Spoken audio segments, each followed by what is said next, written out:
thunderous crash comes roaming through the hallway again. All right, this might clear the field. Oh, the one closer to Olaf takes the full damage. Nice. That's gonna be good. Oh, you killed 2 of them. All right. That is a 2nd level. That's my last 2nd level slot burned.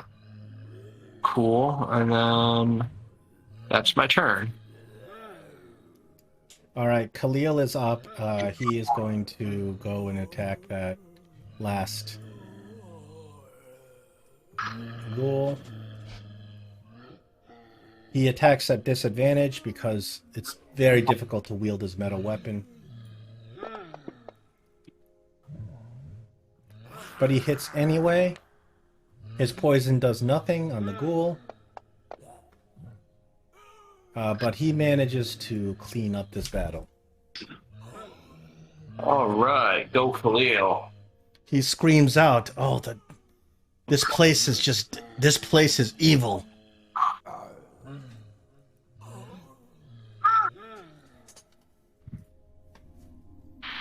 This place is hard and evil, and you can see since he's already run halfway down his corridor, he continues. And as he gets to the end of the corridor, the metal of his scimitars are so hot they burn off the wrappings of it. But he manages to get across without taking any damage.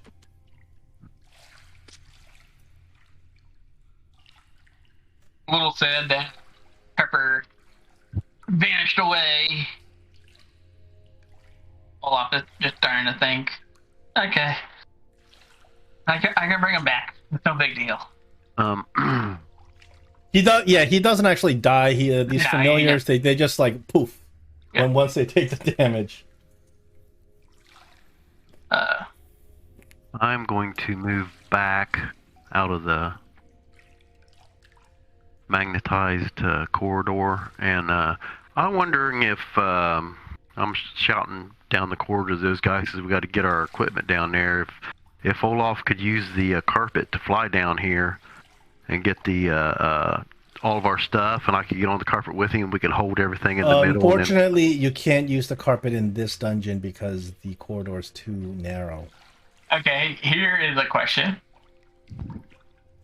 The bag of holding is a pocket dimension to someplace.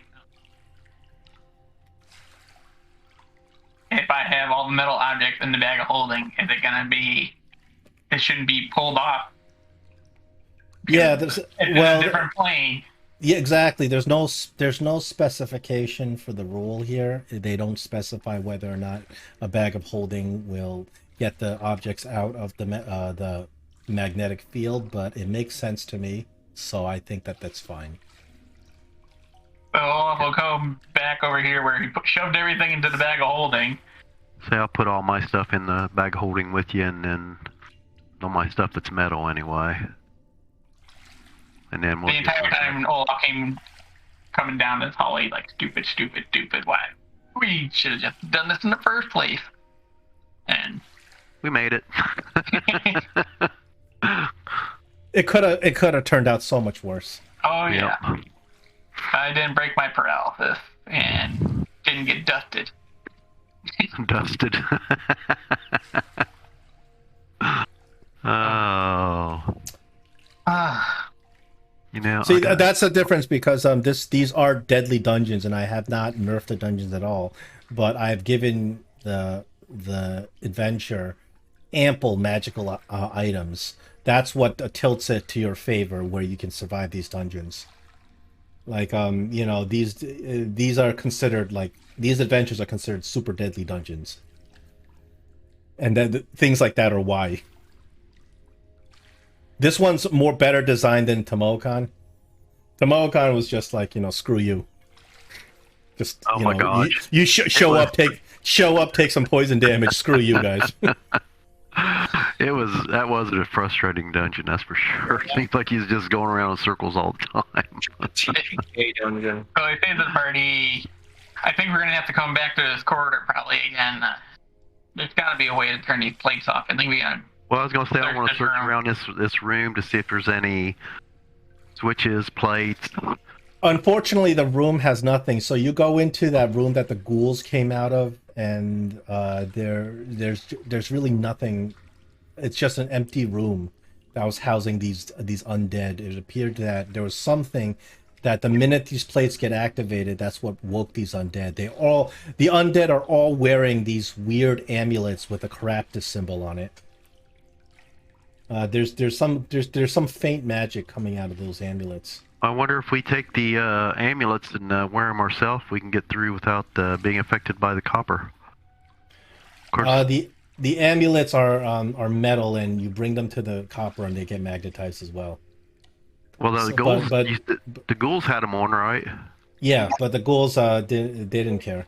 Wearing them is a good idea or not? Yeah, what happens is if you're wearing something metal, Identify them first. it depends on what it is. If what you're wearing is metal and it's like jewelry or something like that, it just starts feeling very uncomfortable and hot. But if it's armor, you're screwed. All right. Like if you're wearing chainmail, you're real screwed. If you're wearing a full plate, you're Gregory, I see that you still aren't you going to take that the ring of spell casting? I mean, I think that would be more helpful than the gloves of arrow snatching or whatever it is you got. Yeah, I guess. Then you're not. I mean, you can cast spells without using up slots. That's pretty major. Yeah, I think I'll take that, and then if anybody wants the gloves of missile snaring. If you're going to be attuned to Yeah, that, it has Olaf to be wouldn't attuned. mind taking a nice little rest. The ring an of hour. the ring of spell storing actually is useful for somebody who doesn't cast any spells because it gives you the option to cast spells.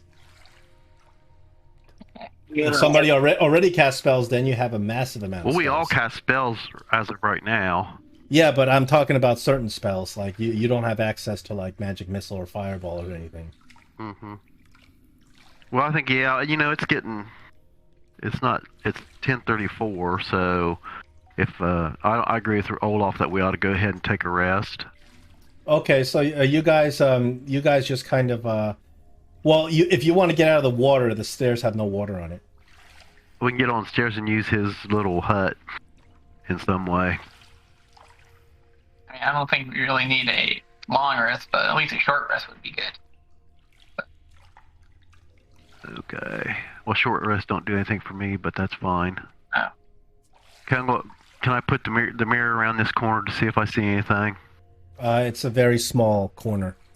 You see pretty much it just twists around into a door. Oh, okay. Yeah, I think we give it a rest. Maybe the water will go down and we can not worry about it.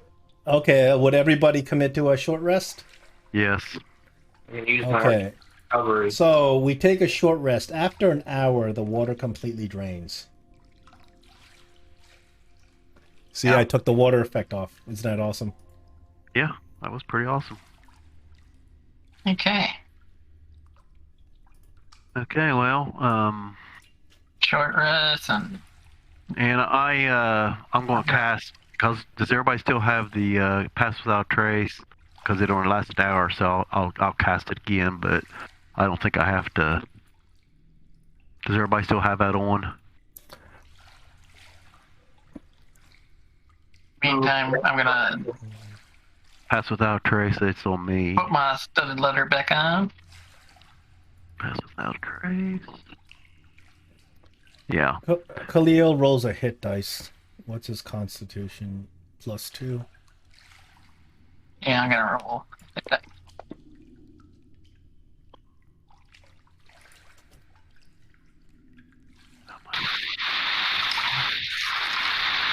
I myself how to do that.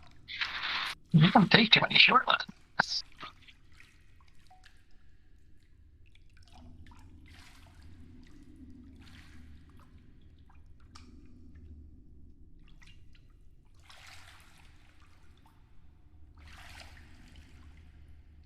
Oh, you.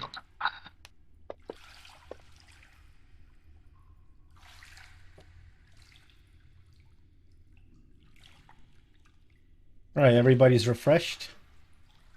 I believe After an hour, all the water drains out of the dungeon. The floor is soggy and muddy, but now traversable. You no longer have those moving restrictions. That'd be helpful.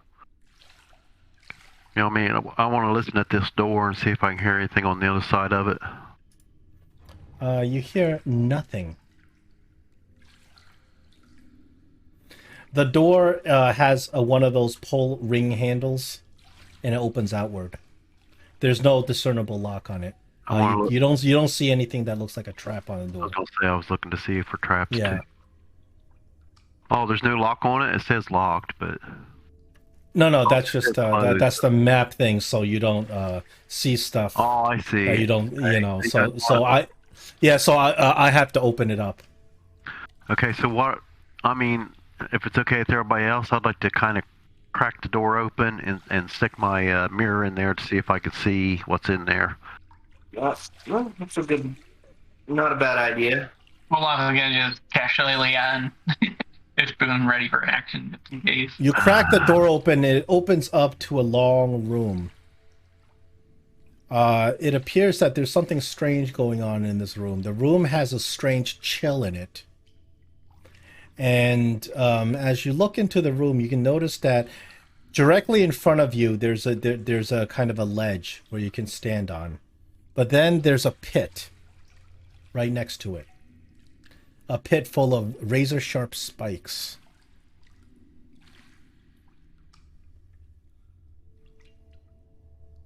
That's all I see in there for right now. Well, you only open up the door a smidge. Yeah, all right. So, well, I'll open the door up the rest of the way, see if I can see anything else. You have to put the token in there. Oh, okay. It's your line of sight. We got to activate your line of that's sight. fine. So as you look into the room, you see that there's a pit, and then there is what appears to be a big ledge in the middle of the room, and then there's another hole on the other side that you assume is just like the pit in front of you. Is there anything down in the pit except for spikes? I assume those are spikes. Yes, they're just spikes. This is clearly a trap. The spikes look like they're pretty deadly. They're not just like regular dungeon trap spikes. These spikes are just razor sharp. There are thousands of spikes. They look like they would pin cushion you and impale the hell out of you. Probably go through your whole body. They are very, very dangerous appearing. Okay. So you look around, and you notice that in the middle of these two pits, there's a ledge. I'm gonna come on in so I can see better. How far can you see? I can only see. I can see Yeah, that so ledge. you can see the whole room. So there's a pit full of spikes in front of you. There's a pit on the other side of this ledge. You assume that it's also full of spikes because it looks just like the pit in front of you. It's very symmetrical. The floor is a weird silver color, and there's a strange chill in this room. The floor almost looks like a metallic surface.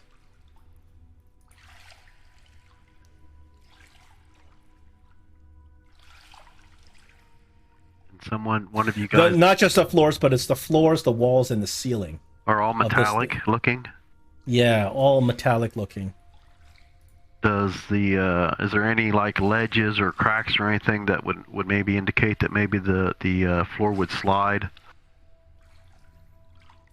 What do you mean? Like the floor where we're standing, Yeah. except over the spikes, but something would slide out to cover the spikes, I guess, is what I'm getting at. Oh, no, you don't see anything like that. And does the ceiling have the same metallic? Yeah. Do either of you guys detect magic? I can detect magic. That's usually Gregory's field. What's the range of your detect magic? It's It's pretty good range, I believe. I can't remember what it is though.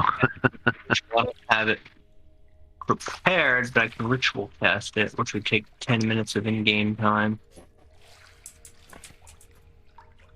Let me look at the range of detect magic. 30 feet. Yep. So within 30 feet of your detect magic spell, you see nothing Okay. that is magical.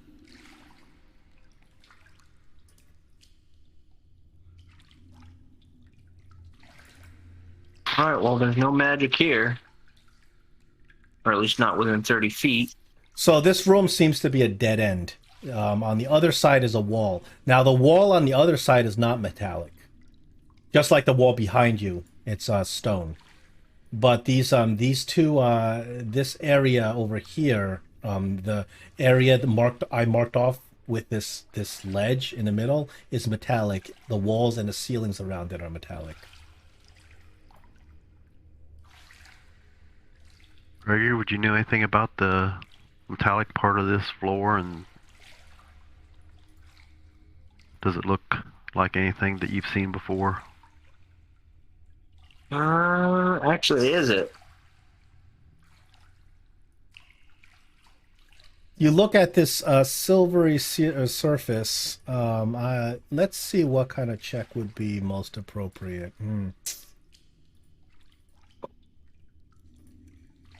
I have to think about it.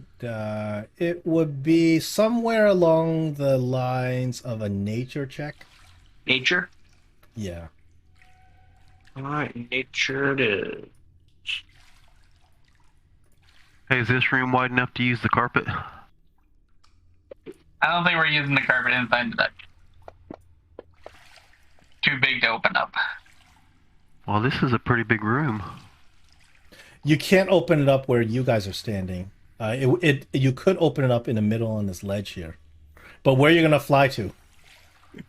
Well, over to that ledge to see what's on the other side of Gregory, this. this silver substance, it's outer planar substance. Oh. It is. This stuff is not from the material plane. This is some sort of far realm shit. Whatever it does, it's not anything that you would be used to or would expect in the material realm. So you really don't know what it would do. It's not emanating any magic, but the very molecular structure of this substance is alien, outerworldly. Now, is this the floors themselves or the spikes? Not the spikes. You think the floors, that silver stuff, is outer realm stuff. Between the spikes. It's like, Yeah. whoa. And Gregory's just like, oh, wow. Huh. That's interesting. Do we... Yeah, it's this material is coating the walls and floors of this entire chamber, of that entire ledge area in between.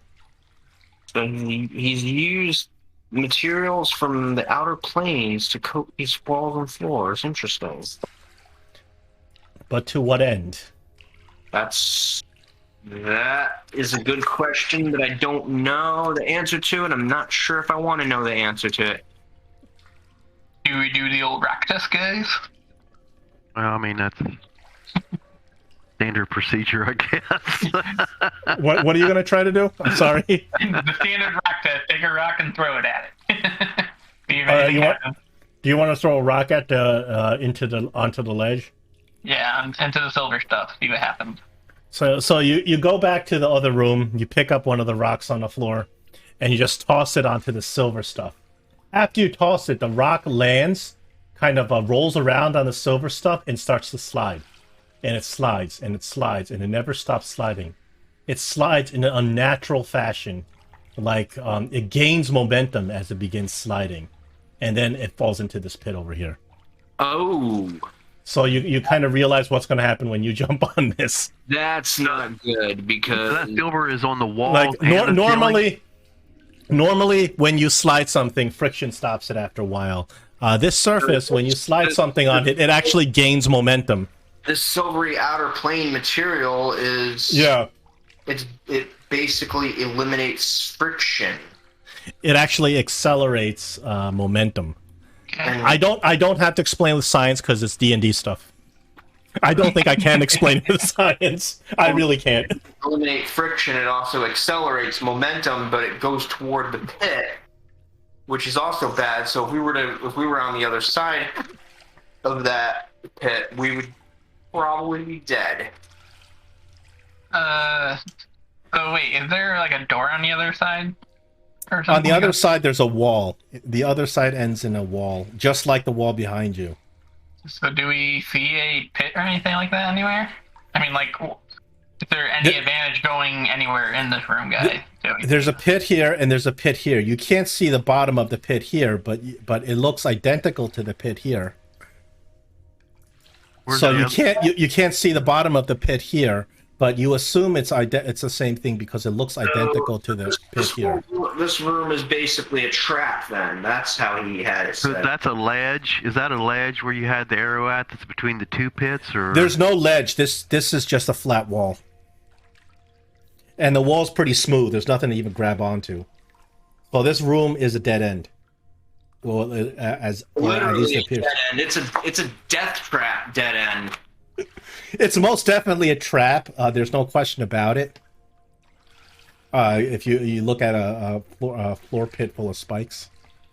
And not only that, but the floors are glazed in this stuff that does the opposite of what natural friction does, and it accelerates, and sends you toward that pit of spikes. So yeah, it's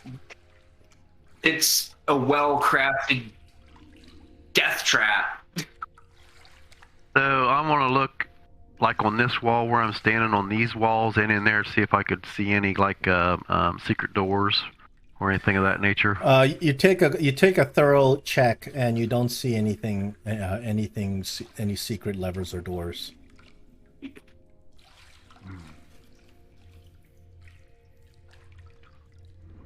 Okay, I want to take an arrow and shoot at the back wall.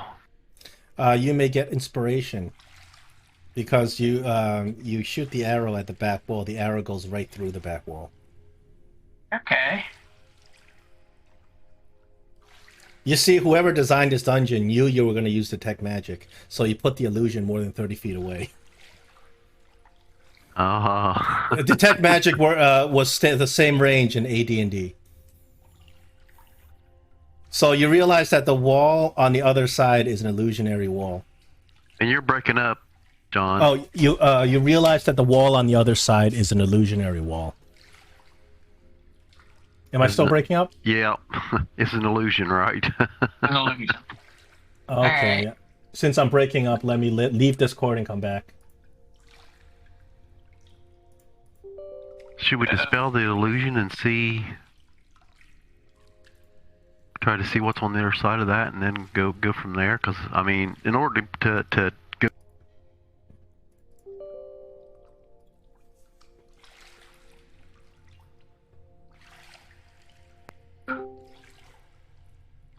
Well, right. we could put the well, I was gonna say we could put pass without a trace. Can you cast? Well, I mean, pass without a trace just makes your stealth check real high. Spell magic is a range of 120 feet, so I could dispel the illusion. To see what's on the other side of the wall, I think that would be helpful. What do you think we all weigh together? Getting to the other side of the pit that's gonna be the toughie. Oh, I have a crazy idea, guys. Hmm. Let's hear it. It all depends on how much we all weigh. Okay. If we do tensor flowing disc, and like say I cast it because I can virtually cast it. You guys get on it. You guys tie a rope to me, and say I jump the pit. You guys are gonna end up following behind me on the disc, and then if I end up not making the jump over the second pit, you guys grab me on the disc. Well, if he If he uses Misty Step after he ties the rope onto us, and Misty Steps over to the where the wall is, or whatever's on their side of the wall. Unfortunately, he can't Misty Step to a place he can't see. Well, now I was going to dispel the illusion so we can see what was on their side of the wall. And I don't think you can ride a Tensus floating disc. Well, we've done that before. You can ride a tensor. I think it holds up to one person because it's got enough room for like one person. Like I said, it was a crazy idea. It only holds up to 500 pounds. And 3 foot diameter. I think I don't think it's a bad idea because both of you can have either scrolls or can cast Misty Step. We need to dispel that illusion on the other side so we can see what's on the other side, and then you guys can Misty Step and then pull me over on the disc. Or else give me a scroll of Misty Step so I can do that too. I actually don't have a scroll of Misty Step. I think I used them all. I've seen some. Step.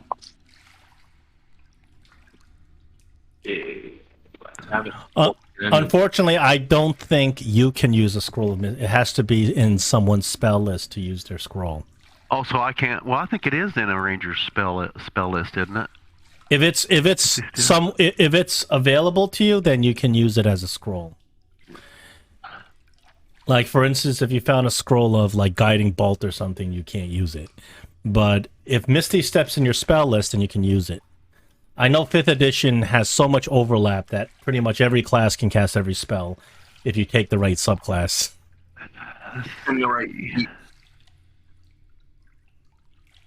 If you play a College of Lore Bard and survive to level 6, you can cast Eldritch Blast. No, it's not. It's not in a ranger's.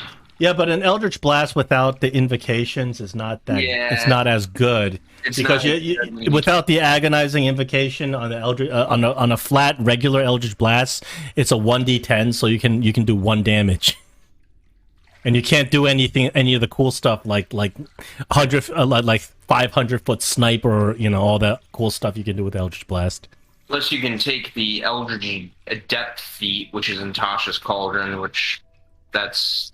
See, yeah. I like I said, there's always some sort of because that's the problem with 5th edition is well, there's not enough class distinction because classes can do all the other classes' stuff. You got to have some things that are unique to the class that are really awesome to make people want to say, oh, well, this is cool for my class. Not that every class can cast everything. Okay. Olaf has 2 scrolls of Misty Step. No, I don't. I used them before and I forgot to delete them. Oh, you didn't take them off? Yeah. You guys used one in a ghoul fight. We got. Olaf has a scroll of Fly. I had Misty Step in my spell book. I was able to cast it. That's how I casted it. I didn't use a scroll.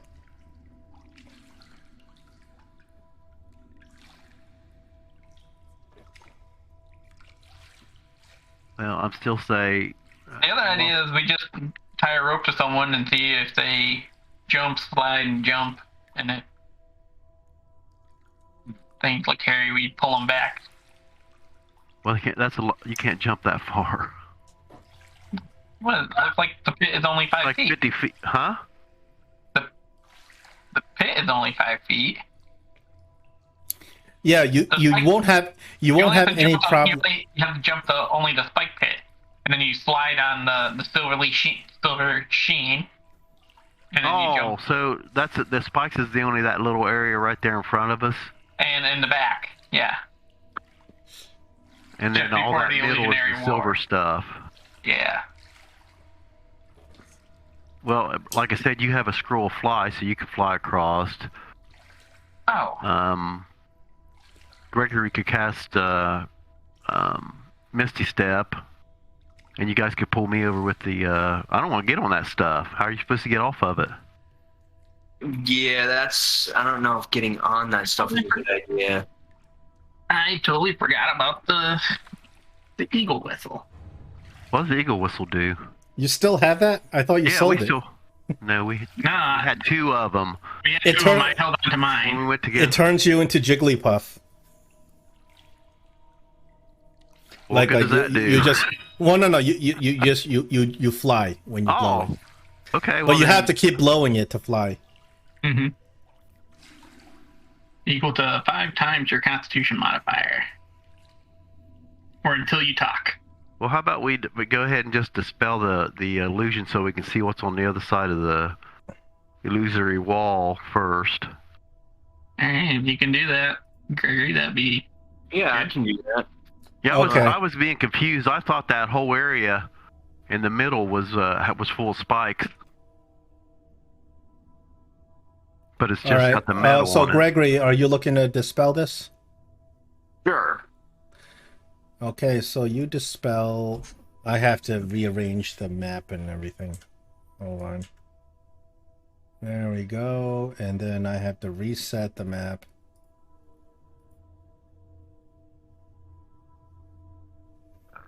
You dispel it, and it appears that there is another wall. This wall goes away, and then there's a wall about 10 feet behind it, and there appears to be a door to the north of it. So behind that wall, there's no silver stuff. No, it's Behind regular stone behind the floor. illusory wall, there's no silver stuff. It's regular stone floor. So I think the idea with the tensor's disc, you fly over and pull me over on that, and then Gregory can cast Misty Step and join us. Is he casting it or using a scroll? Well, I don't know what he wants to do. That's up to him. I don't know. Well, He if I said were he to can cast cast it. Misty Step, I can cast it. I have it in my spell book.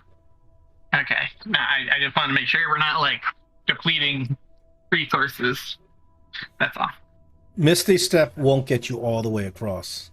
No, it won't. I would have to somehow get. Yeah, you have to get onto the silver stuff and then cast it. Yeah. Oh, Well, it's 60 feet from the ledge to over there where that illusionary wall was. It'll if you cast it from the standing on the ledge where you are, you'll end up inside right on top of that pit. So you have to be casting it closer. The only way to do it would be to jump across the first Yeah. pit and then cast Misty Well- Step to get across. No, whoever designed this trap knows that you're going to try to Misty Step, so they're not going to let you Misty Step unless you get on the silver. So, how many uses does the Eagle's Whistle have? it only has 2 uses left. Does it recharge? No, it doesn't. I used it once in TomorrowCon, and then Yeah, and there's no such thing as magic pockets like Divinity, where he can't just take it when he has it and he's over there. You have to whoever flies with the eagle whistle, they have to be holding it.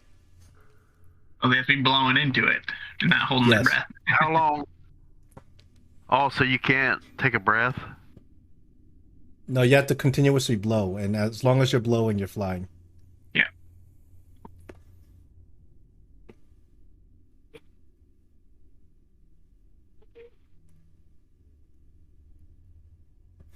All right, so who wants to tackle this?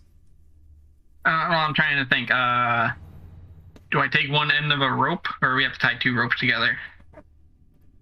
To do what? Well, to get us all across safely. Like if I can carry a piece of rope while I'm blowing a whistle while I go across, and I can get to the other side.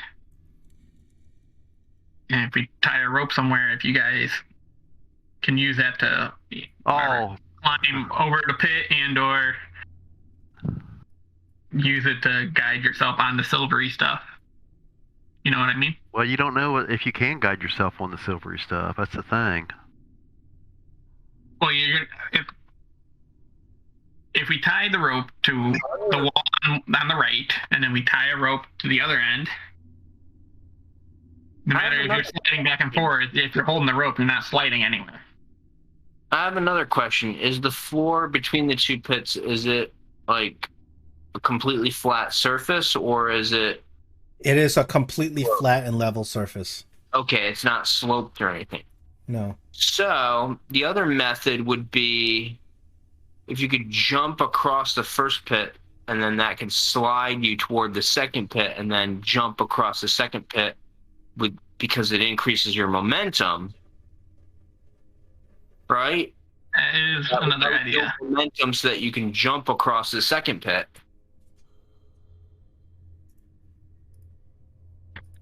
In using Olaf's idea, if we pound well, did you say the silver stuff goes on the walls and everything? It's on the walls and the ceilings. This trap was well thought out. No spider climbing. Yeah, because I got a scroll of spiders climbing. No. Yes, so do I. No. This trap was done by somebody trying to impress Gary Gygax. Well, it's 11 o'clock, so how about we take up this problem next week? Yes, we certainly can. We can certainly start next week with you can maybe think about in the chat what's the best way to get across this. Yeah, think about it. And if anybody has any suggestions, put it in the chat, and I'll check the chat. We can check the chat every day or so.